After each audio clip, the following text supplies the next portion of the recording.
streets. Who do we want? Eric Holder. I'm not going to see the president because I don't want the people to hear this. That I really don't want to hear it. And oh my gosh, he's calling for. But it could be any of those names. Who do we want? Eric Holder. How do we want him dead? Who do we want? Al Sharpton. How do we want him dead? Can you imagine that would go unheeded?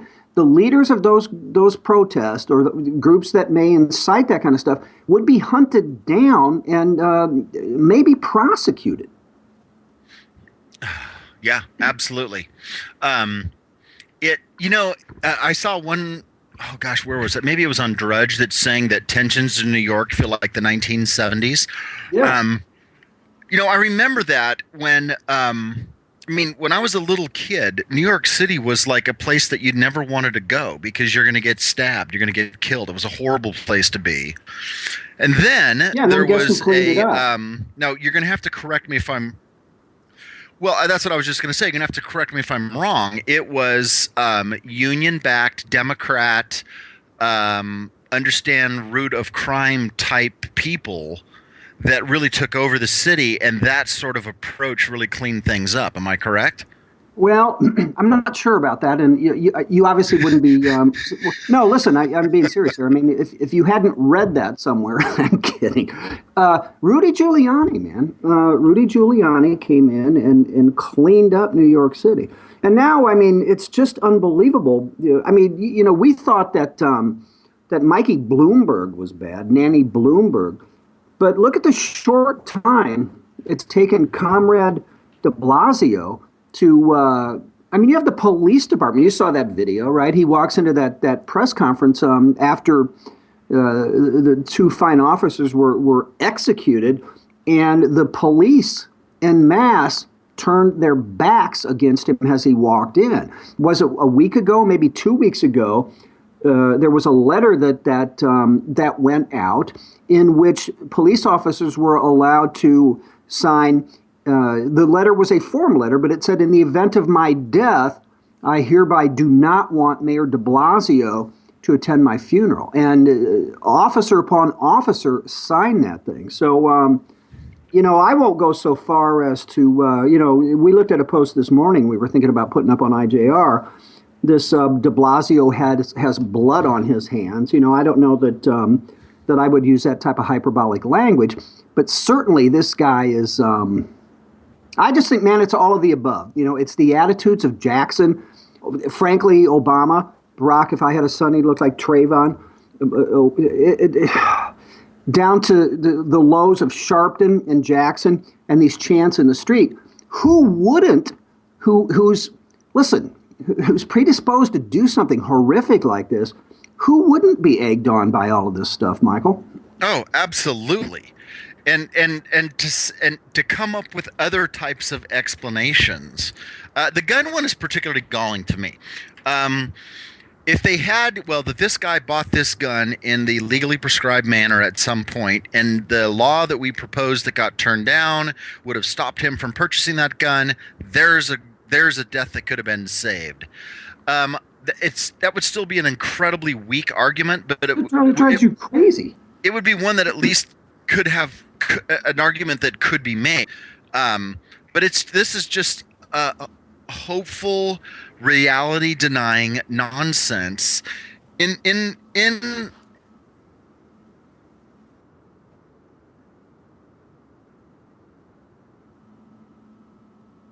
Okay, man, listen, let me talk for a bit because you're breaking up on my end and you just messaged us that sound is wonky on your end. So maybe you and Jessica can figure that out. But, this nonsense, if I hear this one more time, and I've heard this several times since these killings, he had a troubled childhood. Screw him and his childhood. A lot of people had troubled childhoods. I get that, but this nonsense that because someone had a troubled childhood, and not to say that it absolves what he did, but to suggest that that plays into it. That's an element that had he not had a troubled childhood, then he perhaps wouldn't have executed two police officers because they were police officers. I find it somewhat ironic, by the way, that neither of them were white, because we have the white cops mowing down ruthlessly innocent black folk. But man, the stuff, the fallout, and everything that's come as a result of the shooting is just to me reprehensible. How we doing, guys? I was out, then I'm back, and it sounds okay to me now. Can you hear me okay? Yep. Yep, you're good to go. Okay, good. At some point, I think that the naive, oh, well, we're on board with all of this activism thing, when people see that this stuff actually begins to not just bite people in the ass, but literally in this case, shoot them in the head, my hope is that saner minds and saner consciousness will prevail. Although I just saw a lefty friend of mine on Facebook post something up saying, hey, de Blasio is right on about this thing. And although unfortunate, I hope these two deaths will result in people reevaluating law enforcement in America. And I'm like, you've got to be kidding me. Well, yeah. I mean, that would, yeah. In Sharpton, I mean, you know what? Maybe I am so cynical at this point about all of this crap, and it goes back, frankly, to the whole Trayvon episode. But there's a part of me, and this is the cynical part, that yes, I mean, Sharpton wishes this had not happened, but I would wager, and there's no way we could ever know, that at the forefront of his mind is damn, this kind of throws a wet blanket on what we got going on right now, because this is kind of a stick in the eye, isn't it?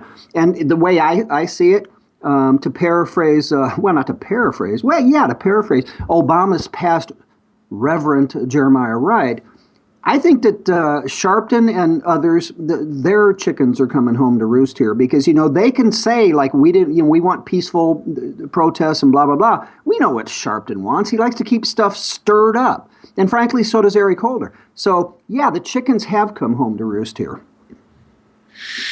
Yeah. What? It'll be interesting to see. I mean, they've come home to roost, certainly in New York City with the two families. I did see, if you followed, apparently de Blasio just was online. De Blasio was just addressing. Have you heard anything about that? No. I don't have a live news feed up right now. I don't but de Blasio was talking about it. The thing that was on Twitter all day yesterday was he needs to resign. I don't know about that. Who was it? Somebody said, oh, James Wood. Dude, I love James Wood. Oh, God, yes. James Wood, as almost to suggest it, wink, wink, of course he was suggesting it, he tweeted either last night or this morning, this is up on Twitchy, something to the effect of, wouldn't it be awesome, and I don't know what adjective he used or descriptor, awesome or interesting or whatever, but wouldn't it be awesome if the entire New York City Police Department got the blue flu until de Blasio resigned? That was James Wood. Well, that would be pretty interesting. I mean, as much as all these people are. Oh, you know what it does? Gosh, I was just about to talk. I was reminding me of. What Charles Barkley said, what was that, 3 weeks ago or something? Could you imagine what these neighborhoods would be like without the police? I mean, we're picking and choosing and providing anecdotal examples of look at how bad the police are, without any narrative counter, like that story you put up last week about the guy that caught the woman shoplifting. But let's say if the police did do that, I mean that would be a circumstance, in my opinion, similar to Reagan not allowing the air traffic controllers to go on strike, in terms of a response. Although that would raise its own particularly interesting issues, but he would not be able to fire the entire New York City Police Department. No, he would not. But. That would be okay, you know what? You don't want us around and we're so awful. Burn, baby, burn. And frankly, neither of those things can happen. The notion that okay, fine, we won't come into your neighborhoods and we'll allow you to, to take justice into your own hands, or for everybody to get the blue flu. But I think and I don't know what it is. I mean, I'm just kind of thinking out loud. There have to be some things that can happen, some actions that can happen, because you're right. I mean, this guy is less than a year into his term. And look what he's doing to this city. And listen, it's not just the police department. This guy is bad news. But again, you get what you vote for, people. Yeah, and it's not. I'll say this. I mean, I don't think it's that he has enacted specific policies that have worked their way through 12 months or 11 months later to have this kind of impact. But it's a general attitude, and it's a general vision, and it's an approach to the whole thing. Did the police unions, by the way, back de Blasio? Who are the New York City police unions? Who'd they back? Oh, they didn't back de Blasio. I forget the Republican. The police department, though, they did back the Republican. I'm 99% sure. We'll have to look that up. I can't imagine them back in de Blasio. I don't know. Knowing his background, man. Right. That's a good question. So yeah, it's going to be interesting. We had the situation in Florida, but I think that was where the cop was killed, who had been a New York City cop, but been in Tarpon Springs for a while, was shot and then run over, died. But I wouldn't relate that to this. I think this was just a nut job. But I wouldn't be surprised if more of this stuff happens around the country. I mean, I really would not be surprised. Well, I did see this on Zip earlier today that they're saying that in New York City that the police shouldn't arrest anybody unless it's absolutely necessary.